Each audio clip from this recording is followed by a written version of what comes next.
Hi, today I'm gonna teach you about parts of speech. Words are divided into different kinds or classes जिनको हम parts of speech कहते हैं, जिसमें मुख्तलिफ kinds और classes में लफ्ज़ों को हमने डिवाइड किया होता है अकॉर्डिंग टू देयर यूज़, उनके इस्तेमाल के मुताबिक, that is according to the work they do in a sentence. एक सेंटेंस में उनका जो काम होता है उसके मुताबिक हमने उनको एक नाम दिया होता है। The parts of speech are 8 in number. ये टोटल कितने हैं?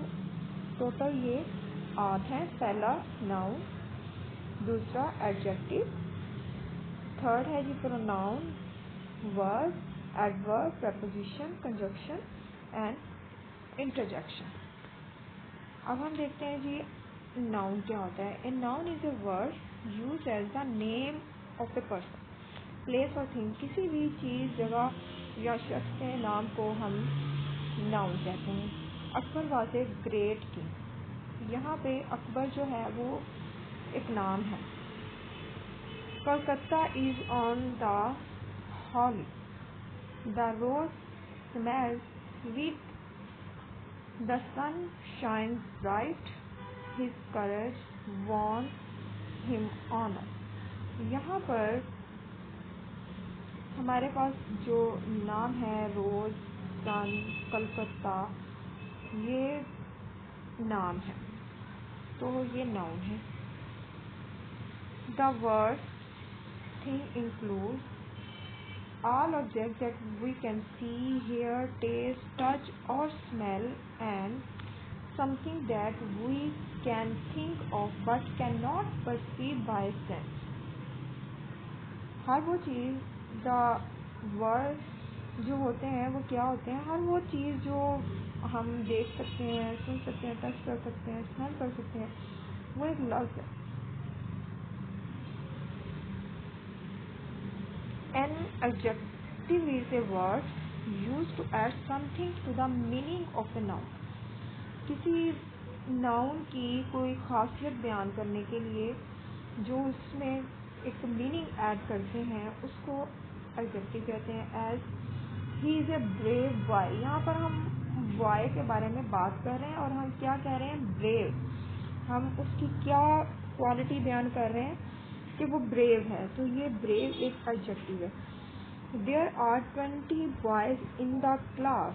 अच्छा, इनकी आगे मज़ीद भी बहुत सारी क्लासेस होती हैं, जैसे कि यहाँ पे 20 एक नंबर है, तो ये भी एडजेक्टिव है। किसी भी चीज़ का जब हम कोई कलर बताते हैं, उसका नंबर बताते हैं, रीजन बताते हैं, उसकी क्वालिटी बताते हैं, ये या क्वांटिटी बताते हैं, तो वो एक उसका एडजेक्टिव होता है, जो उसमें एक मीनिंग ऐड कर रहे होते हैं, जो उस नाउन के बारे में कुछ बता रहे होते हैं।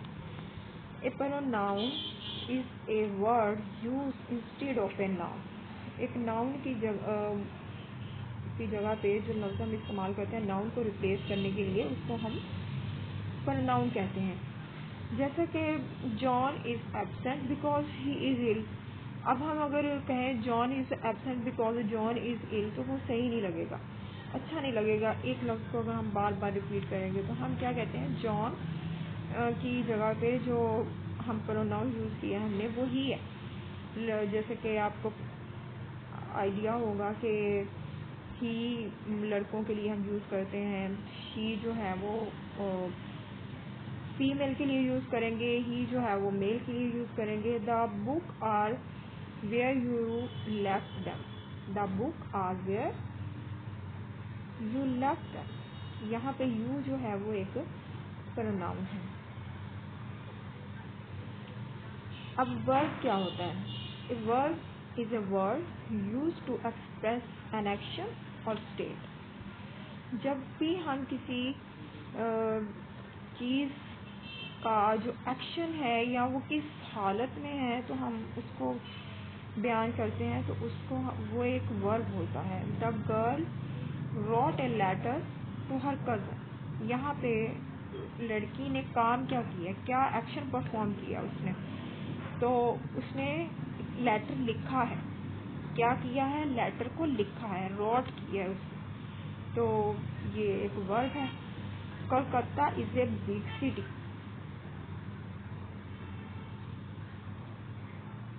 Iron and copper are useful metal. यहाँ पे वो क्या एक्शन परफॉर्म कर रहे हैं? यूजफुल है। आर यूजफुल, ऊपर बिग सिटी है। तो ये हमने कोलकाता के बारे में एक बात कही है।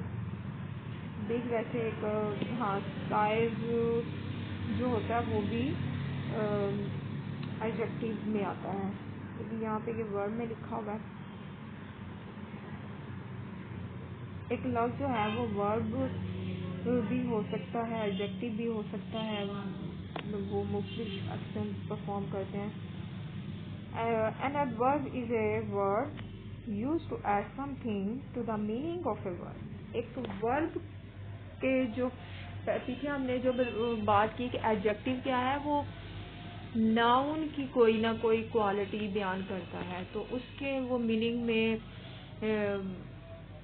समथिंग ऐड करता है। तो यहाँ पे वो समथिंग ऐड कर रहा है कि इसमें वर्ब में एडवर्ब जो है, ये वर्ब और एडवर्ब एडजेक्टिव में लोग अक्सर कंफ्यूज हो जाते हैं। तो ये वर्ब के मीनिंग में चेंजेस लाता है, एडजेक्टिव और अनदर एडवर्ब। ये किसी एडजेक्टिव की भी क्वालिटी को बयान करता है और दूसरे एडवर्ब को भी।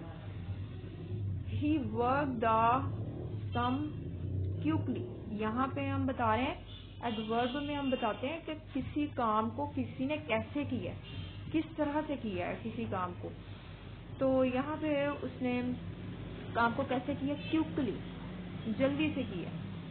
This flower is very beautiful. यहाँ पे ब्यूटीफुल जो है वो क्या एडजेक्टिव है, लेकिन उसके मीनिंग में वेरी ने क्या किया है, उसने समथिंग ऐड की है, उसको बढ़ाया है या उसको कम भी कर सकती थी।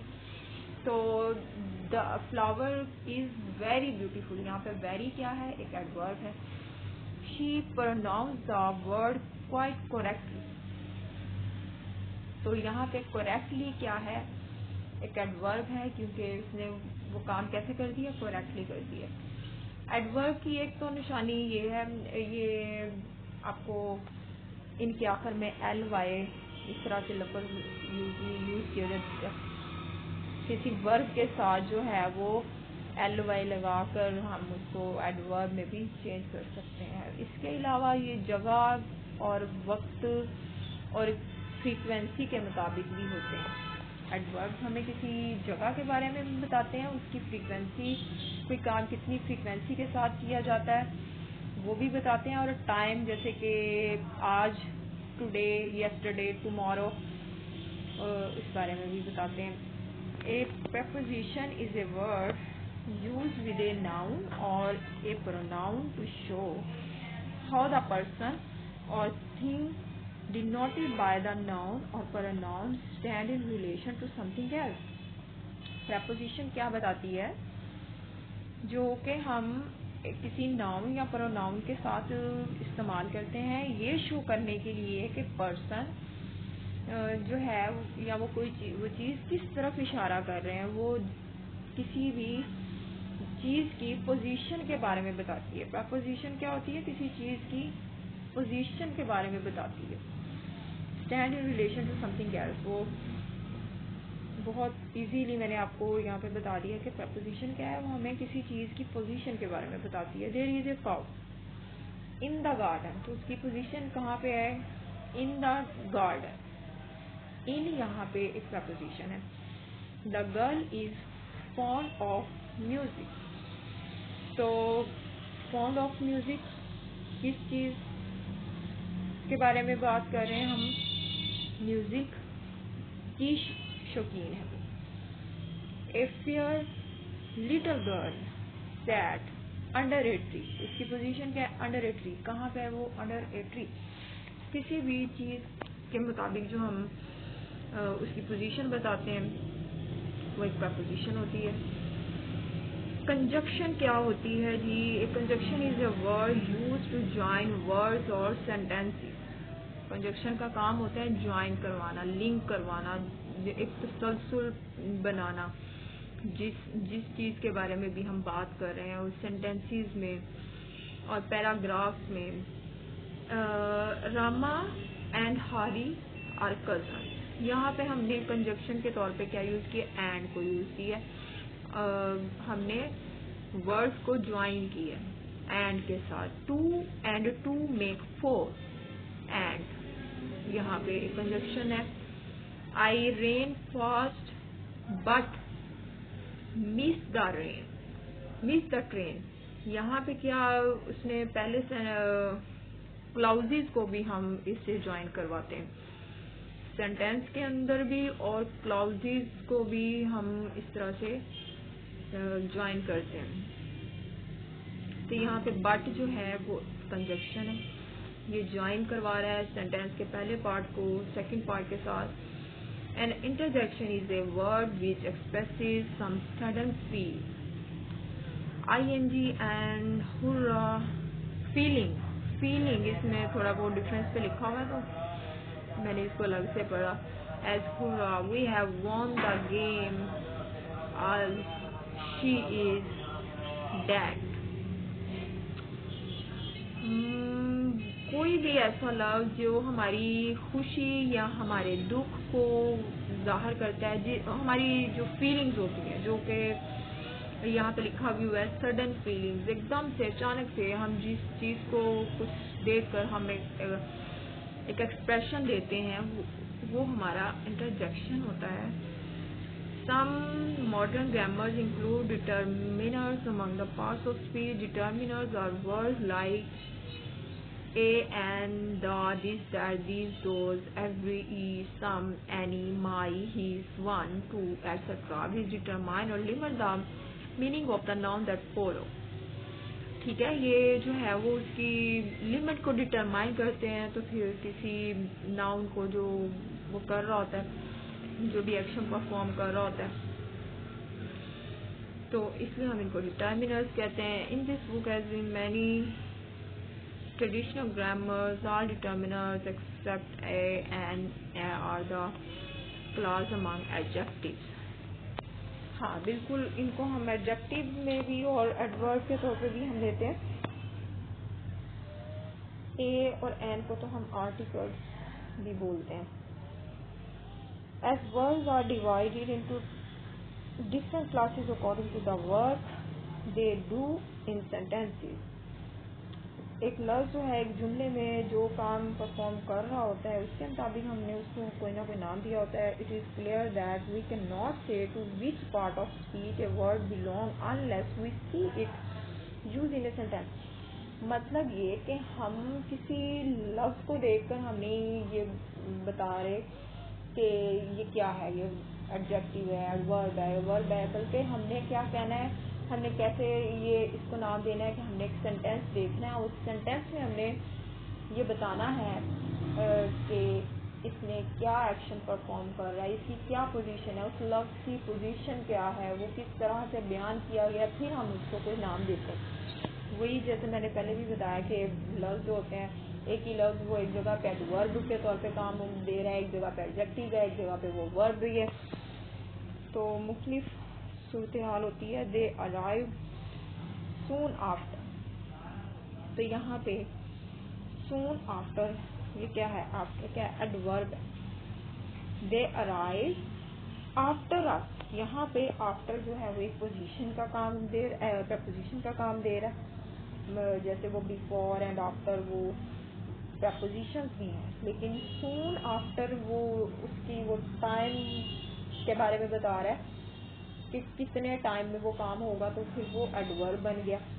दे arrived after we had left, they arrived after, यहाँ तक एक सेंटेंस था, फिर उस आफ्टर के बाद वी हैड लेफ्ट सेंटेंस जो है वो उसको उसने डिफरेंट क्लॉजेज जो थी सेंटेंस में उनको ज्वाइन करवा रहा है यहाँ पे आफ्टर, तो उसको हमने यहाँ पे कंजक्शन का काम दे रहा है ये। From the above example, we see that same word can be used as different parts of speech. ठीक है ना, एक ही लफ्ज़ जो है वो मुख्तलिफ पार्ट्स ऑफ स्पीच का काम कर रहा होता है। कहीं पर वो एडवर्ब है, कहीं पर वो एडजेक्टिव है, कहीं पर वो कंजक्शन है, कहीं पर वो वर्ब है। तो वो एक लफ्ज़ जो है वो उस जुमले में क्या एक्शन परफॉर्म कर रहा है, उसका क्या वो काम दे रहा है, उसके मुताबिक हम उसको कोई नाम देंगे। उम्मीद करती हूँ कि आपको आसानी से ये चीज़ें समझाने में मैं कामयाब हुई होंगी। शुक्रिया। अल्लाह हाफ़िज़।